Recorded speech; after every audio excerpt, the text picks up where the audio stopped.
Well, if you find out that there is a criminal organization that was going after these J6 prisoners and Trump, it allows you to do this thing called either criminal asset forfeiture or civil asset forfeiture. And I actually loathe civil asset forfeiture. People need to know I think it is unconstitutional. I think it's atrocious. But regardless, it's used against American citizens every day. And what it allows you to do is take and seize assets, close down accounts, take bank account proceeds that are fruits of that criminal enterprise. And so you've got people like Nancy Pelosi that practice insider trading. You've got Liz Cheney, who's got a fortune of $20 to $30 million. The unselect committee alone, if you add up what their net worth is, would probably have hundreds of millions of dollars that can be put in a restitution. And that's what I like. I mean, so you can take it now. You don't have to wait for conviction. You actually can take it now, and upon a due process conviction, the money's already ready to go to be dispersed to the 1,500 plus J6ers.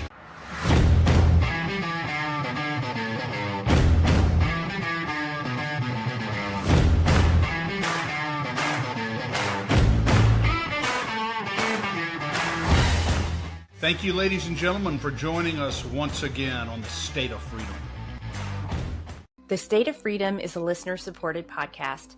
We're committed to pursuing the truth about policymaking, decisions, and situations in Louisiana and at the national level that stand to impact our freedoms. Please become a monthly supporter of the State of Freedom at freedomstate.us as we continue to expand the voice of liberty across Louisiana and beyond.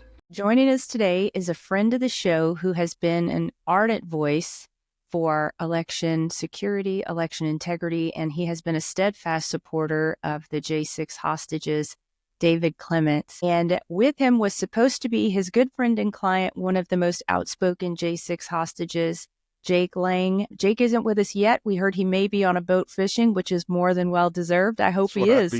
I hope he's fishing, and not answering the phone. But if he joins with us a little bit later, we'll bring him into the conversation. But before we get going, let me read the scripture of the day. It is Psalm chapter 34, verses 19 through 22. Let me find it.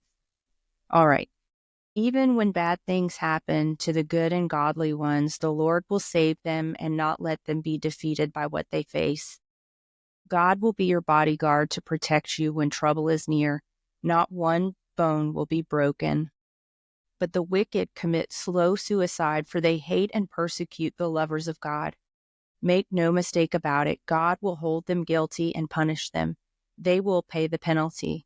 But the Lord has paid for the freedom of his servants, and he will freely pardon those who love him. He will declare them free and innocent when they turn and hide themselves in him. And I just thought that was so appropriate for today. And we're just seeing the goodness of the Lord at work right now. We're in a moment where the Lord is answering prayers in ways that we could have never imagined.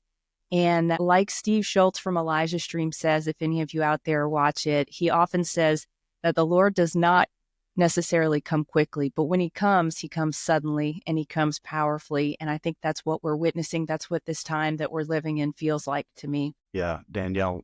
Essentially, and 1,500 J6 defendants have in fact been declared free and innocent by the grace of Almighty God and by the great tenacious work of our guest, David Clements, who was the lawyer for one of the longest standing J6 defendants, Jake Lang, as you mentioned a few moments ago. David, what a pleasure to have you with us today on the State of Freedom. Yeah, well, it's always good to join you both. Tell us, David, when I look at this case, particularly Jake's case and others, but specifically his, as a lawyer, as I know you are, and you're a former prosecutor, apart from just the emotional and psychological injustice that was done here, I look at the conduct of the DOJ, the prosecutors, the withholding of profoundly exculpatory evidence, the refusal to allow Jake and other J6 defendants to confront and cross-examine witnesses, speedy trial issues, entrapment on J6 on that date. These things are the sort of ethical violations that get lawyers disbarred. Do you expect there to be any accountability on the part of these actors? I get a lot of questions like that, whether it's an election integrity. And I really don't have an answer before it. It's hard to articulate, but I'm going to try. I don't care about any of the different outcomes. I just, all I can control is the obligation that I have to perform a duty with whatever I have at my disposal, whether it's a small platform, whether it's entering into a case. And so what I've done is I've tried to speculate only to the degree that people really need the encouragement or the hope. But it's also something that I think it diminishes, the faith that's required to see this through, if that makes sense. We're told to live by faith. And so all I can tell you is I don't know. What I know is that what I've seen is corruption. What I've seen is everything that you just described. What I've not seen is a form of government that's in line with a kingdom mentality, something where righteousness is indwelling into the hearts of the judges, into the prosecutors. Now, do I have hope that we're going to overcome this? Of course, I wouldn't do what I'm doing if I didn't have that hope. But I think there's a category of warrior in this movement that sets their face like flint. And if 1 million people told me there was no hope, that would not alleviate my responsibility to use what I've got to tell the truth and to advocate. And so that's kind of where I operate from, because if to think in terms of just how disgusting the swamp has acted, it's so overwhelming that I don't know how people would get out of bed. If you truly can comprehend what we're up against, you wouldn't get out of bed to get in this fight to begin with. So yeah, my faith tells me that God is a God of justice. He's a God of truth. And truth is it's like a law of physics. At some point, it's going to be made known. And the question is, do you want to take the side of the truth? And when it is fully revealed, do you want to be standing right there beside it? And that's my choice. And so I'm encouraged because we're seeing people like Pete Hegseth get in by, 1 vote, J.D. Vance. I'm encouraged because Trump actually did a blanket pardon. A lot of us were worried that he wasn't going to do that. And now we're kind of doing cleanup on aisle 3 with those that were commuted that didn't get full relief. We're talking about people like Stuart Rhodes, who they were trying to place conditions of release only to reoffend him and rearrest him. That hasn't happened to Stuart, but it's happened to a few other J6ers that have been released. And so the same Marxist leftist group known as sedition hunters that was going out and snitching and reporting on J6ers throughout the country has refashioned a new purpose for themselves to follow the J6ers that have been pardoned to once again snitch, have them rearrested. Or you got the category of people that were pardoned, but they had outstanding state charges that were unrelated to J. And in some respects, they were related to J6, and we can unpack that in a bit, where there is manifest injustice that's happening there. So like if you're just seeing with eyes in the natural, it's hard to see that this was actually solved. I mean, thank God that Trump had the courage to do what he did. But when I see the girlfriend of Jeremy Brown show up to the DC prison in high hopes that he would be immediately released, consistent with the language of the pardon, only to be transported to one of the worst facilities in the country in Kentucky and have to, travel 1,000 miles to go over there. And you find out the conditions there are even worse than they were in the DC gulag. There's 16 inmates crowded in a cell. There's not enough beds for the inmates, and he's on a floor mat. And apparently the hold is related to the FBI finding a grenade in which they planted. They've already done forensics. This was widely reported upon by Truth in Media, Ben Swan, I think Laura Logan. No DNA, nothing to tie Jeremy to the grain other than the fact that he didn't play ball in the months leading up to the J6 false flag. And he's another one of these hostages that hasn't been released yet. So if I focus with too much granularity on the J6ers that still have not been released, it's hard to have a lot of hope because you're still seeing this injustice. But at the same time, as you mentioned at the top of the show, Jake Lang, for the first time in 4 years, is deep sea fishing right now. So there's much to celebrate. But many people that are in this line of work the way we kind of just look at the worst of the worst, and we keep pursuing that. So Jeremy can go on a fishing trip soon. That's what we Yeah. If you have not yet watched Patrick Byrne's new docuseries, The Enemy Within, you don't know what you're missing. This 3-part film will blow your mind and cause you to question everything you think you know about how our government operates behind the scenes. We're proud to be affiliate partners for the series. Purchase it from our website homepage, freedomstate.us.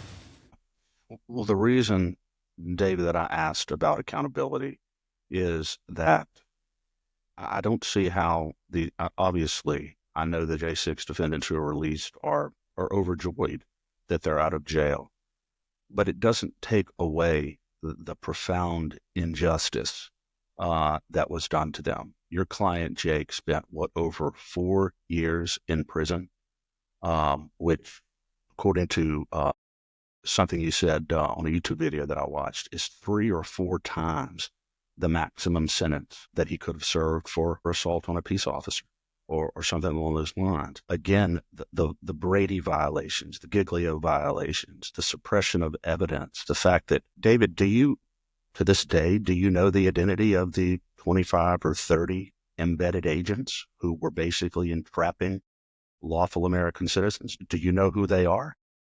We have an idea with a handful, because you've got civilians that they've examined thousands of hours of civilian collected footage, not the footage that the government failed to release. But we have a pretty good idea of who's been processed, who's been arrested. And you always have these glaring examples of someone that's doing something that's far more egregious than any of those that were arrested that aren't accounted for.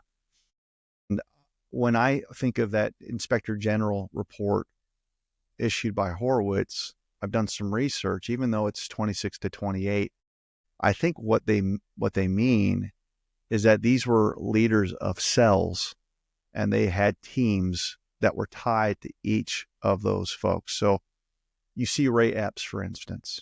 Again, they didn't publicize who these people were, but Ray Epps, to me, it's clear he's running with a team. You look at different cell footage, he's communicating with people regularly, because you have to have cover for that crowd.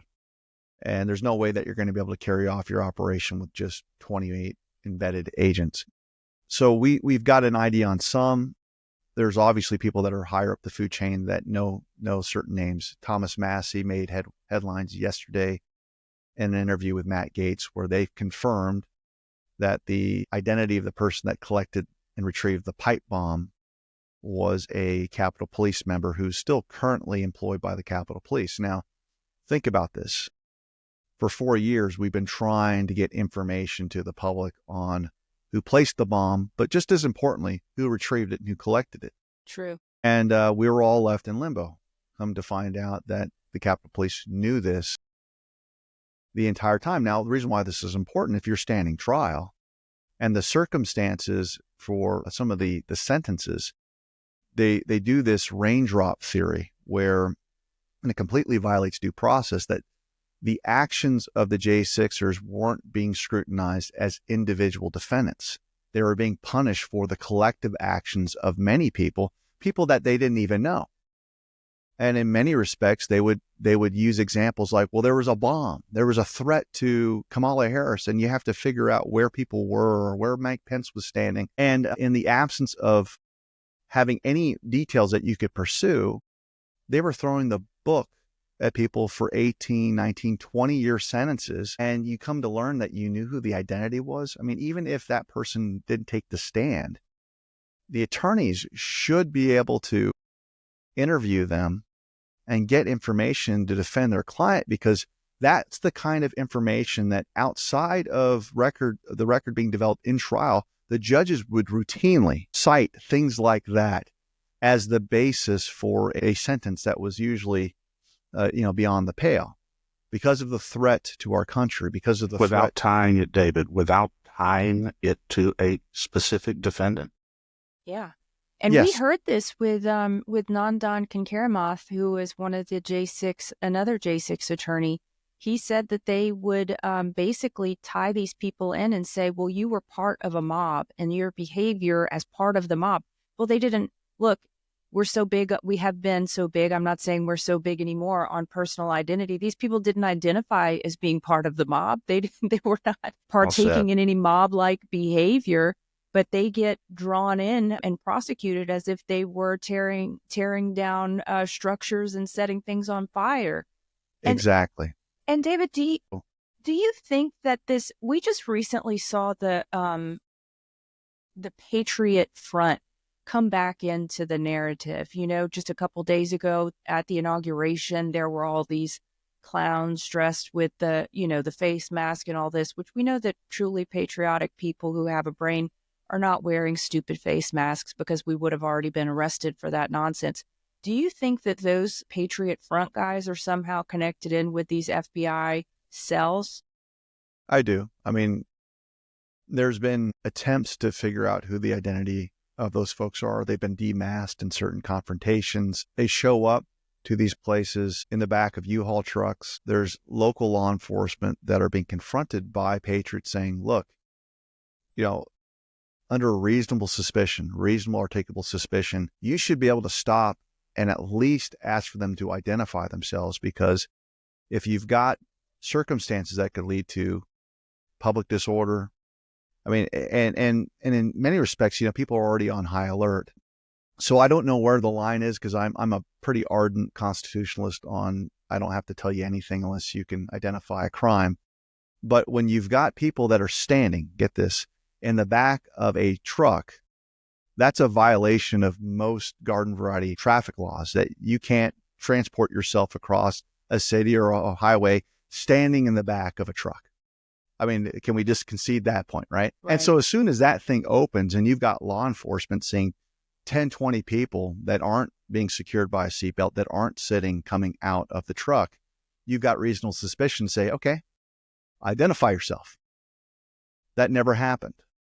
I mean, so that's something that I would get cited. Imagine having transporting your family out for breakfast, and you just decide to put them in the back of your pickup truck and they can kind of surf on top. It's that silly. You'd get a citation in a heartbeat. You'd have to hand them your proof. You're arrested if you were dealing with minors. Yes, and provide your license, your insurance. None of this is happening with Patriot Front. Yeah, so to your point, there's all kinds of stuff like that. Yeah, so everything's wonky, everything's upside down, but at the same time, we're seeing the good guys like Todd Holman doing epic level deportations. And so, I think there's a lot to be happy about, but when it's personal, I think this is where people struggle. Is a lot of us know these people that are suffering. One particular example was a J6er that was released 2 days ago, and we helped. I say we, the royal we, helped a lot of these folks get Give, Send, Go accounts to support their families, their children. And the money was being taken by his wife to support their kids. Well, he comes to the house and she's gone. She's left him and she's taken the children. And so it's very much akin to soldiers that fight overseas for years, and their brides have said, I've had enough. You're not there. And we're finding story after story that's like this. And then I was also at Fredericksburg, where Jenny Cudd, who's a J6er, has got this wonderful ministry to get people jobs, employment, telecare. And we had the first J6er release there, a guy by the name of Tim. And Tim's a mess. And if he's out there, I prayed for him. I love him. But Tim is having a hard time integrating back into society because he's got tremendous PTSD. And so you've got this lovely, almost sanctuary-like facility where you've got people that are broken men, broken women showing up. And it's tragic. It's hard not to tear up just thinking about it. It is. David, there are situations where a defendant does commit a crime, but the sentence is disproportionately severe. That may not be what we're talking about here. Jake Lang spent 4 years in prison, close to 1,000 days in solitary confinement. And I'm going to ask you straight out, did Jake Lang commit any crime on Jake? If you ask me, no. But if you ask others, the action of picking up a baseball bat and hitting a riot shield, they would say, look, that's assault on a peace officer. So let me see if I can thread the needle. If you take away affirmative defenses that the accused has on his hand, you could say, yes, there's enough probable cause to charge Jake with crimes that he was charged with the exception of the obstruction of the 1512 stuff. I think everyone knew right off the bat that was prosecutorial overreach of some kind. But you never look at a defendant with half of the picture. You always have to take into account legal affirmative defenses, defenses such as entrapment, self-defense, defense of property. You look at mens rea defenses on whether or not his intent was to be there to hurt someone or defend someone. And uniformly across the board, Jake had those affirmative defenses. So as a prosecutor whose chief job is not to secure conviction, but rather secure justice, it was my practice as a longtime prosecutor to look at the affirmative defenses as part of my case. I never wanted defense attorneys to bring an injustice to my attention before I could identify it myself, if that makes sense. So in other words, if you had a good faith motion as a defense attorney, when I was overseeing law enforcement for 6 different agencies going to trial, I wouldn't waste their time and say, let's brief this, let's argue back and forth, let's make a judge decide.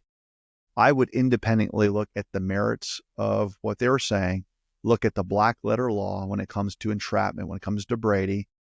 And if it offended the law, it was incumbent upon me to file what we call a nolle prosequi. It's a dismissal, and it's in the best interest of justice. And I've signed hundreds, if not thousands, of nolle prosequis over a 10-year part of my career because I agreed with the defense's interpretation of the facts under the law.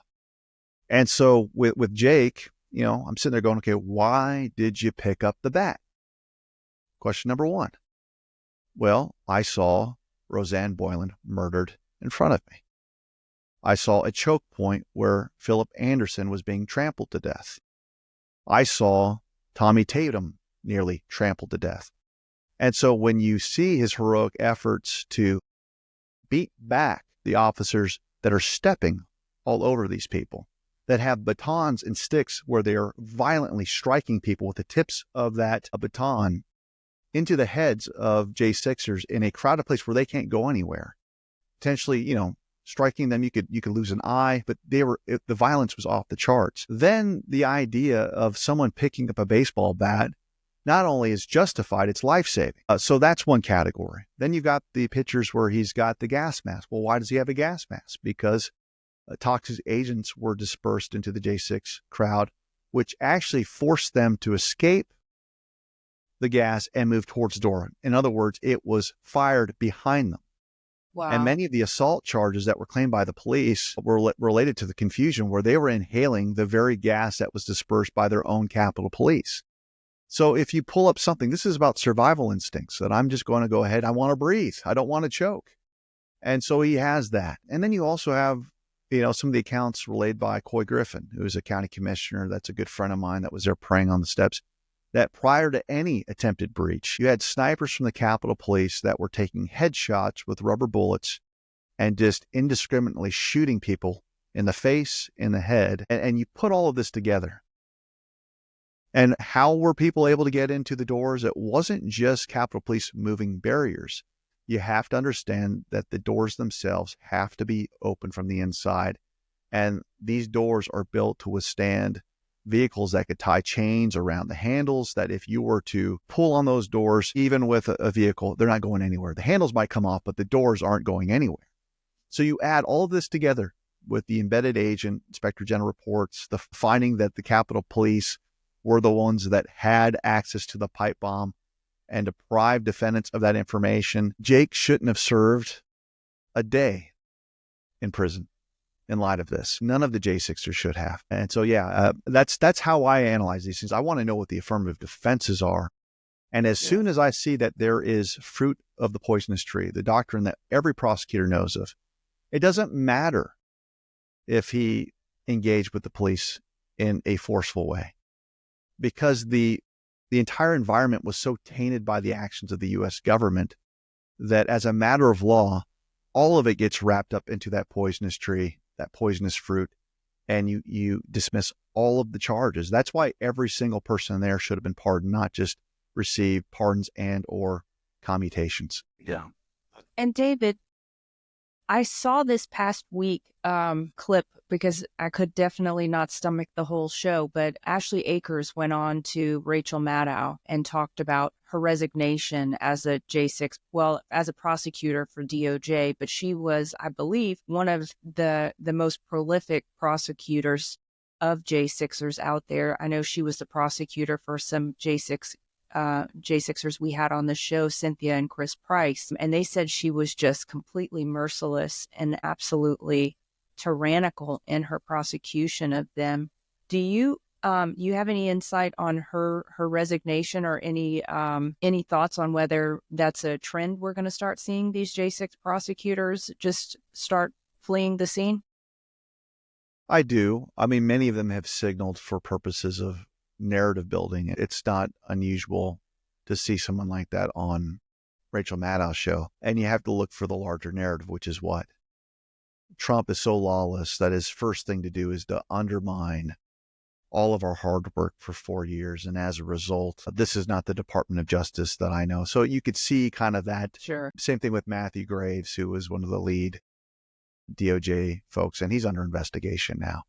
So I fully expect that we're going to see more resignations. And if Trump is true to his word that every one of these folks, including the unselect committee, will be investigated, but it's got to lead to charges, and it's got to lead to some type of penalty, or the American people aren't going to be able to heal, so I hope so. And, but a lot of us are kind of just gun shy on whether or not we truly, I'm very cynical at this point. It's not to say that I don't want to see figuratively heads on pikes, but I do. I remember being a prosecutor and having folks that were found guilty of murder. And when people are in prison for life, they got a lot of time on their hands. And it's not unusual for them to write letters claiming prosecutorial misconduct of whoever the trial attorneys were. And so you'd have a lot of jail letters to the bar saying David Clements is evil. And that comes with the territory. But anytime something like that was lodged against me, there would be due process. I'd have to be interviewed. We'd have to discuss it, and there'd have to be a finding. So I remember taking that very, very seriously. And one case in particular, I had challenged for legal appeals that went all the way to the state Supreme Court, and our conduct was affirmed. I mean, we did things by the book, but that doesn't stop people from accusing. And I think that's a healthy part of the system. So I'm sitting there going, there was a time where I was worried about the impact of a lie being said about me in cases that I handled by the book. What happened to that feeling? And why is it that these prosecutors that are willfully violating the law, that have in fact violated the constitutional rights, were complicit, probably have internal memorandums that would show their guilt? If we can't have a disbarment, or someone losing their license, or even better, being prosecuted and thrown in jail themselves, what good are these rules? Yeah. David, what did Jake have a trial? He had several that were scheduled, but the problem was that they never provided him with discovery, or a full discovery. He's sitting in jail. They're withholding evidence to which he's clearly entitled for 4 years. The question that keeps coming in my mind is, how is this allowed to happen in an American courtroom? At some point, doesn't a prosecutor or a judge say, look, the man's been sitting in jail for 3 years, 3.5, 4 years. What about his speedy trial rights? It's almost as though they just could have not possibly had any less regard for the basic due process rights and even the basic dignity of a man who was presumed innocent and sitting in jail for that long. And as you mentioned, David, even if he had been guilty of what he was charged with, the amount of time that he spent in jail was 2 or 3 times past the maximum sentence he could have served. I mean, there's just layer upon layer of profound injustice here, and I just don't understand how it was allowed to happen. Yeah, let's unpack that then, because there's a couple things. Number one, there are a lot of trolls that would say, no, he wasn't deprived of trial. he would ask for continuances and he would waive his right to a speedy trial. And so that's been the argument levied against Jake. But here's the thing. As a criminal defendant, you're guaranteed the right to a speedy trial and a fair trial. They're not mutually exclusive. And so there was an element of duress where he could have said, no, I'm not waiving my right to speedy trial. I'm not going to ask for a continuance. But I still get the discovery, and the judges would have denied that attempt, and they would have forced him to go into a courtroom unprepared without what he needed, and they would have added to the ranks of their 99.9% conviction rating. And so my counsel to Jake was that you always assert your right to a speedy trial, but also to a fair trial where you're entitled to all discovery items.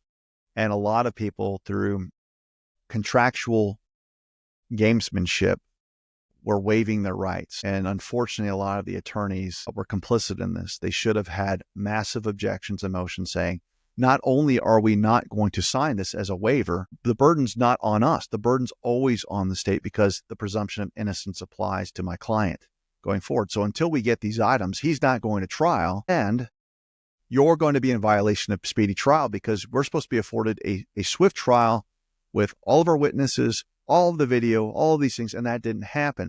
And so I got on the scene in Jake's for trial preparation, I want to say late July. So he had already had trial settings that were continued. And when I got on board, I'm kind of doing a little bit of triage work with the existing attorneys. And I was in a difficult spot. July of what year, David? Sorry. This of 24. Okay. So I'm a late arrival to the trial team. Yet I'm not a late arrival as a friend of Jake's because I was, a year in, he was getting phones smuggled in and we were doing FaceTime calls at like 1 a.m.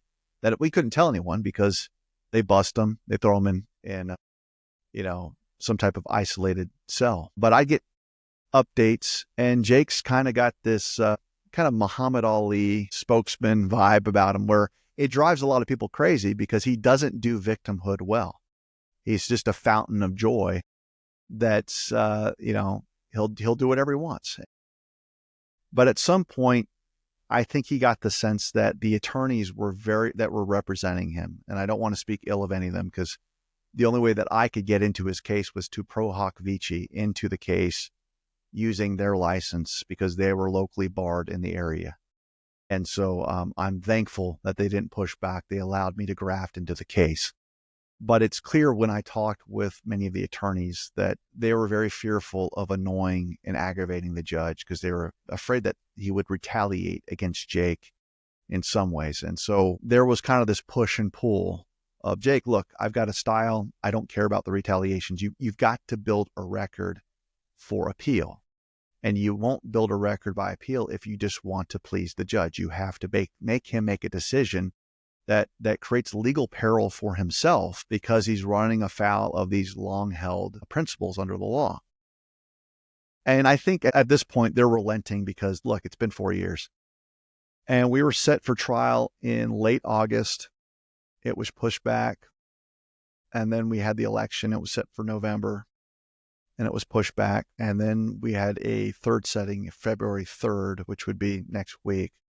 And we weighed all options because the reality is we weren't getting the discovery. We just weren't. We thought there might be utility in doing the case on the other side of the election, knowing that the judge would now know that a new DOJ is coming in, that a new FBI director is coming in, and perhaps their conduct would change. But really, the difficulty is that we didn't know how the pardons were going to be issued. And because it's clear that Jake would have been in the violent camp because he had a baseball bat, because he had the gas mask, that it would have been better to just receive an outright dismissal without having to worry about those things. And since he hadn't gone to trial yet, there wasn't a conviction that he needed to be pardoned of. All he needed was a dismissal. So it's much cleaner and smoother. And so I just told Jake, look, there's no right or wrong answer. Trump is a man of his word. We go to trial. It's house money. You get the pardon. But we weren't 100% sure if he was going to be in that camp or the commutation camp.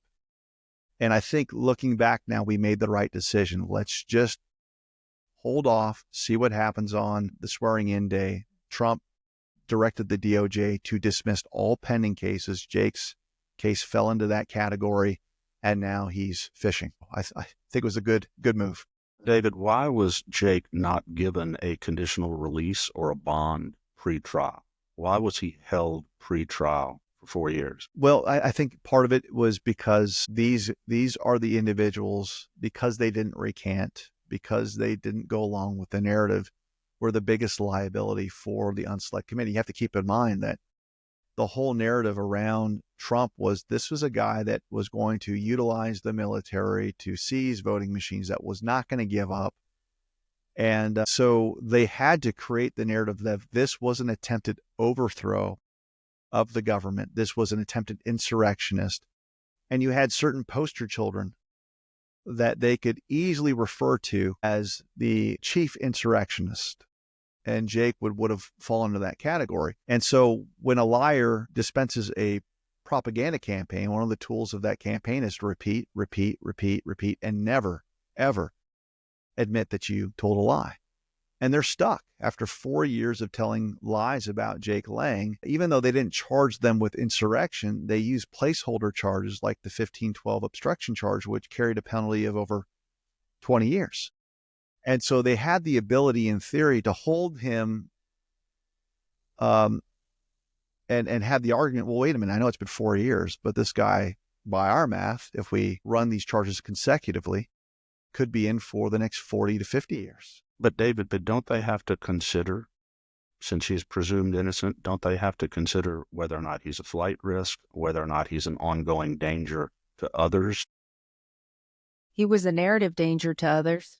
Yeah, it was so this gets back to the narrative, because to your point, Chris, typically you're looking for two things: danger, flight risk. That's it. And the way that you establish danger is usually there's got to be a list of crimes, and not just any crimes, violent crimes. And so prosecutors will say, judge, deny bond because this guy's, beat up his wife on this date. He stole and had a violent robbery conviction on this date. And you go down the list. And I've done that many times when I've argued that a judge deny bond. Or flight risk. There was a bench warrant that was issued on this date. He didn't appear. There's a bench warrant. And sometimes you've got a book. And the judge, even then, will still, because they're loath to not issue a bond, they'll set something, $100,000 cash bond. Most people don't have that. So it's the equivalent of not having having a no bond thing for certain people with their moneyed interest. But that happens even in cases where people have been accused of murder, that they'll have $1 million cash bond of some kind. So does it make sense here? Absolutely not. But that tells me that this event that took place on November 3rd, not the 6th, was this. There's a battle line that was drawn that both sides knew that they were in the victory or death phase of this more cosmic battle between good and evil. That if Trump carried the day and could arrive back at the White House, they would see what he's carrying out right this very moment. So I don't know how the J6ers feel about being collateral damage mixed up in all of this. And I don't know if there's another way to have potentially have gone through this other than the way that we have. But if you're going to carry out a coup of the highest magnitude against the president, use intelligence agencies to distort, smear, and destroy people, that lie was so big on November 3rd that in some respects, the lie that was being told against 1,500 J6ers was paltry in comparison. So It makes sense, but it's evil. It's absolutely evil to behold. It is. Could you foresee an opportunity where J6ers will be able to face some DOJ honest interrogators who want to hear the true story of what they experienced on that day? Because I think about how traumatizing some of these trial experiences were for J6ers who just were told they were something they were not, were called names to their faces in front of their children, in front of their wives and husbands, and really the whole world. Do you foresee an opportunity for them to set the record straight in a way that is meaningful to them beyond, obviously people like us want to give J6 hostages a platform, but I think there's something really that would be healing and meaningful and important to have those things on the legal record. I do. There's a couple things that come to mind while you're formulating the question. I saw this morning, that there is a hold that President Trump has placed on, I think it's a nationwide hold on federal grants of money.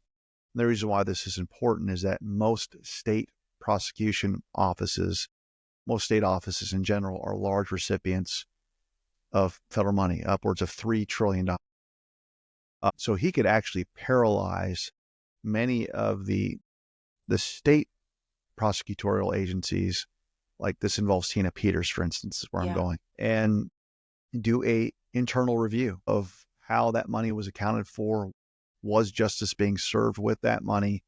And as a condition to get those grants approved in an expedited fashion, maybe there's a list of all kinds of people that weren't technically caught up in the federal charging, leverage to release them. And I'm connecting those dots for your audience, because I think that's probably the most powerful way to get Tina Peters pardoned at a state level. You have the investigation that's taking place internally. And so I think there's two avenues that can be pursued. Number one, you have a Pam Bondi or Kash Patel do an internal audit of practices.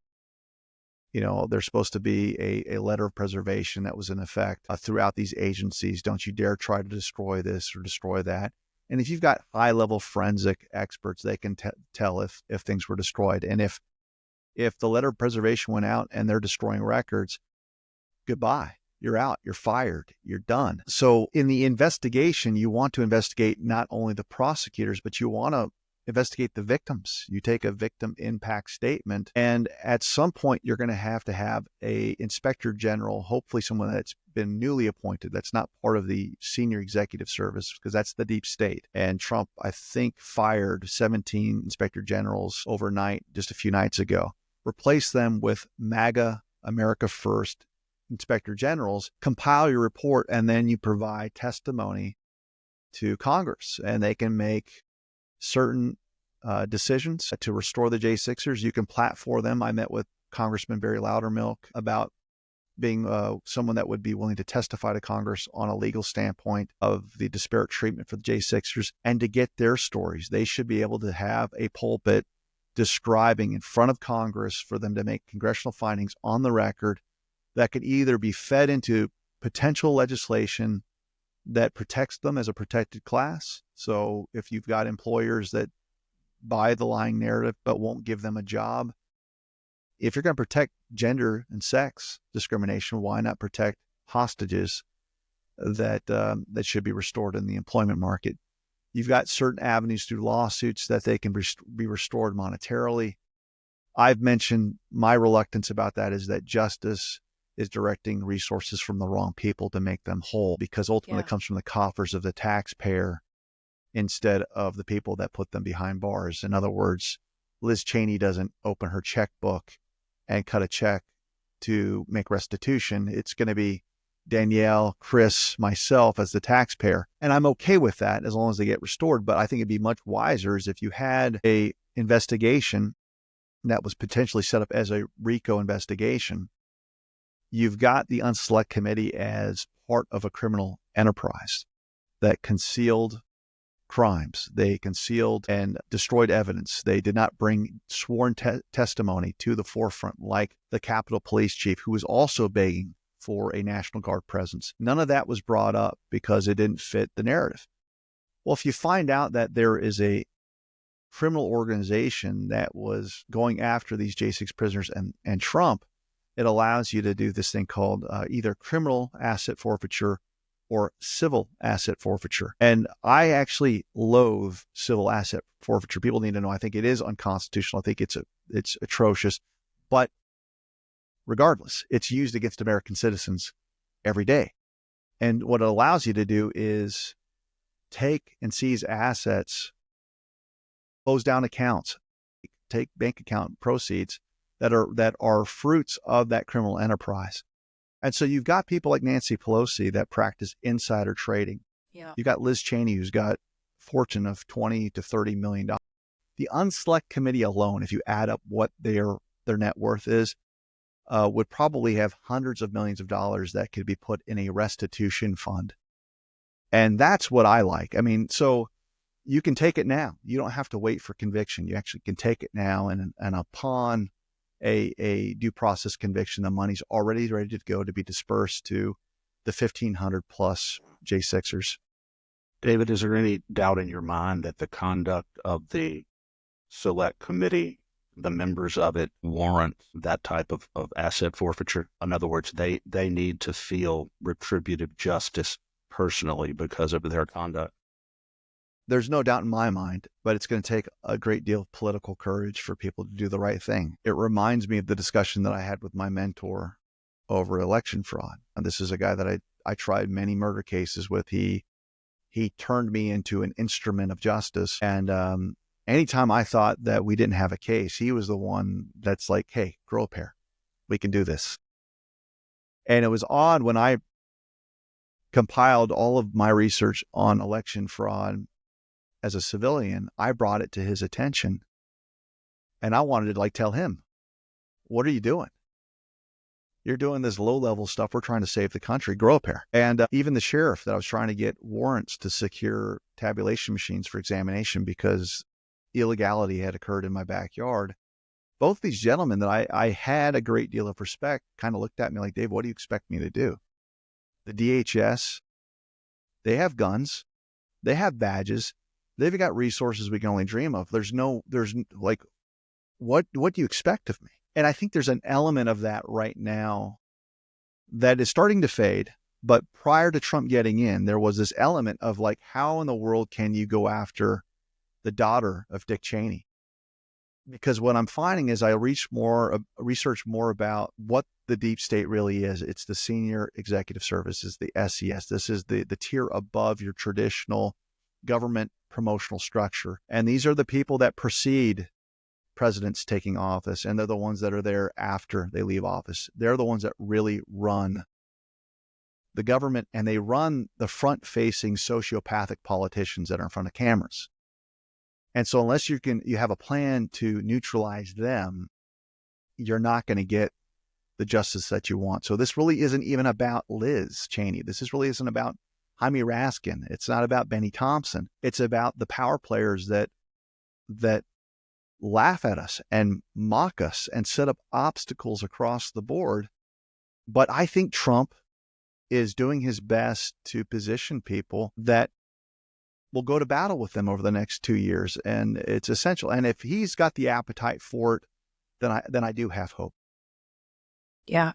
And I think he does have the appetite for it. And one thing that's so obvious and beautiful about the way he's selecting his people is that he's selecting people who are articulate, look good on camera, and are not going to back down from a fight. I was so pleased to see how strong Pete Hegseth was. I was really, frankly surprised to see how strong Marco Rubio has been so far. And I hope we're just going to see more and more of that. I saw a clip yesterday of Stephen Miller correcting the media on their framing of their question to him about why ICE was going into elementary schools. I think that they're pushing back and they're not accepting the premise, and that's something that has been missing on the side of truth, on the side of right for so long. I'm excited to share a fantastic opportunity for State of Freedom listeners who are interested in investing in precious metals or even starting a home-based business in the precious metals industry. Metal Stacks is a precious metals collectors club where you can buy your metals at the best prices on the market, actual dealer cost. They are beating the big sites. They have no credit card fees and no minimums. If you're just interested in purchasing metals at a great price, visit metalstacks.com/dwalker. Get to shopping. That helps me out. I get the commission. You can also refer people to Metal Stacks for an additional income. If you're interested in learning about the referral business aspect of Metal Stacks, email me directly at danielle@freedomstate.us for more information. Speaking of which, David, do you know or have any idea what Kash Patel's perspective is on all of this, or Pam Bondi's perspective on all of this as they view what has happened here? I can speculate alongside yourselves. I think because I get on camera every once in a while, people might think that I have like some insights. I wish I knew, but I can tell you just from the peanut gallery that of all of the nominees that Trump has nominated, Ash Patel is by far the one that's the most dangerous to the deep state based on what he has disclosed. And so you can look back at his interviews and say, this guy knows what's going on. And he is speaking into the heart of MAGA and the concerns that you have, that I have, and has done the best job of fleshing out how he would go about bringing about accountability. And so you have to wonder about all the other nominees because they don't have that track record. You kind of have to trust that the commander-in-chief has done proper vetting. And so I guess my confusion or puzzlement on a lot of the nominees are they're great. They're great if you just look at how they've conducted themselves after President Trump was nominated. But every swamp creature will reinvent themselves and try to suck up to the boss and get back into the good graces. And I'd count Rubio in that. I'd count Kristi Noem in that. Kristi Noem, from the outside, a lot of folks they love her because she's in a conservative state, but there's a conservative base there that kind of reins her in. But what do all of those folks other than Cash have in common? None of them would say out loud that 2020 was rigged and stolen.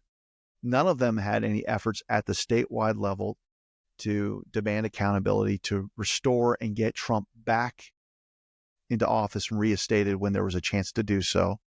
And most of them held out on the sidelines until the nomination was secured. So they weren't endorsing Trump when DeSantis's hat was thrown into the ring, when Nikki Haley was in there. It wasn't until after he was nominated. And then you see kind of Tulsi Gabbard, RFK Jr., a lot of folks that I actually like aspects of what they stand for. So I look at the confirmation votes and the proceedings. It's like Hegseth barely got in.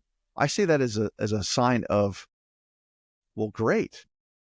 It wasn't overwhelmingly in his favor, but still the fact that he wasn't opposed to the degree like a Matt Gaetz would have been opposed. Is Hegseth as rock solid as we hope? I hope so. Then you have Noem. You'll notice that the vote for Noem was actually far more advantageous compared to Hegseth. Yeah.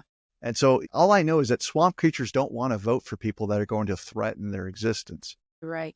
And then you've got some discussion over Tulsi Gabbard having a secret vote, which tells me that they're very, very nervous about her coming in. Why would you have a secret vote? Because that tells me that a lot of Republicans don't want to go on record and be identified by the MAGA base. So that bodes well for her, just reading between the lines. You've got, so you've got all of this, and Cash, in my estimation, is off the charts compared to the people that we're just discussing, right? Yeah. So I don't know. I think they're saving the best for last. And I've only talked with Cash maybe one time. I actually handed him an election fraud board game that I helped design to get into the homes of family members. And I don't know if he had a clue of who I was, but I'm looking forward to that hearing. Well, I'll tell you, David, this ignominious saga demands and begs for justice. There's no question about it, because if this precedent is allowed to stand, if these gross and flagrant violations of core procedural and substantive rights in our country, in American courtrooms, is allowed to stand, then it is an extraordinarily dangerous precedent going forward, which is why I was focusing earlier on in the show on accountability and retribution for these bad actors. And I think that is something that is just hugely important, not only for the personal vindication of these defendants, but really for the health and security of our country moving forward. So that's why I think it's so very important. But your thoughts and insights are always so valuable to us. Congratulations, by the way. I know you're a humble man. Jake Lang is a free man, in large part because of your efforts and probably quite a few others. You're a great American, and it's just a privilege always to have you with us. Well, thank you. I also want to extend a thanks to Steve Metcalf, who was Jake's attorney through it all. And like I said, I've got my own personality on how I want to run trials, but he was gracious enough to not only be the guy that was filing the paperwork, stood by Jake longer than anyone, but allowed me to join the team. And it looks like he would have given me leeway to do what I do. And so I don't want my previous comments to, I think they were in a tough position. And I think they had seen a great deal of just, this is what's going to happen. This is what the judge does. These are how people are being punished. And, you go in there, sounding the alarm, they might add another extra, 10 years on a Jake sentence. And so we had to navigate that. But I do think he is owed a debt of gratitude, because from the beginning, Steve Metcalf through much has stood by many of these J6ers. So I just want to give him a shout out. And I think that we're all hopeful. I think what you expressed, Chris, is what we all want, which is accountability. And I think we're seeing it day by day. I've never seen an administration hit the ground running quite like this, to where the expression is flooding the zone. They are hitting so many different issues all at once that the triggered Marxist media doesn't have enough time to craft their narrative to gaslight Americans, because as soon as they have their plan and they want to address one issue, he's already moved on to the next 3 issues. It's masterful. And I'm just glad that we're on this side of the swearing in.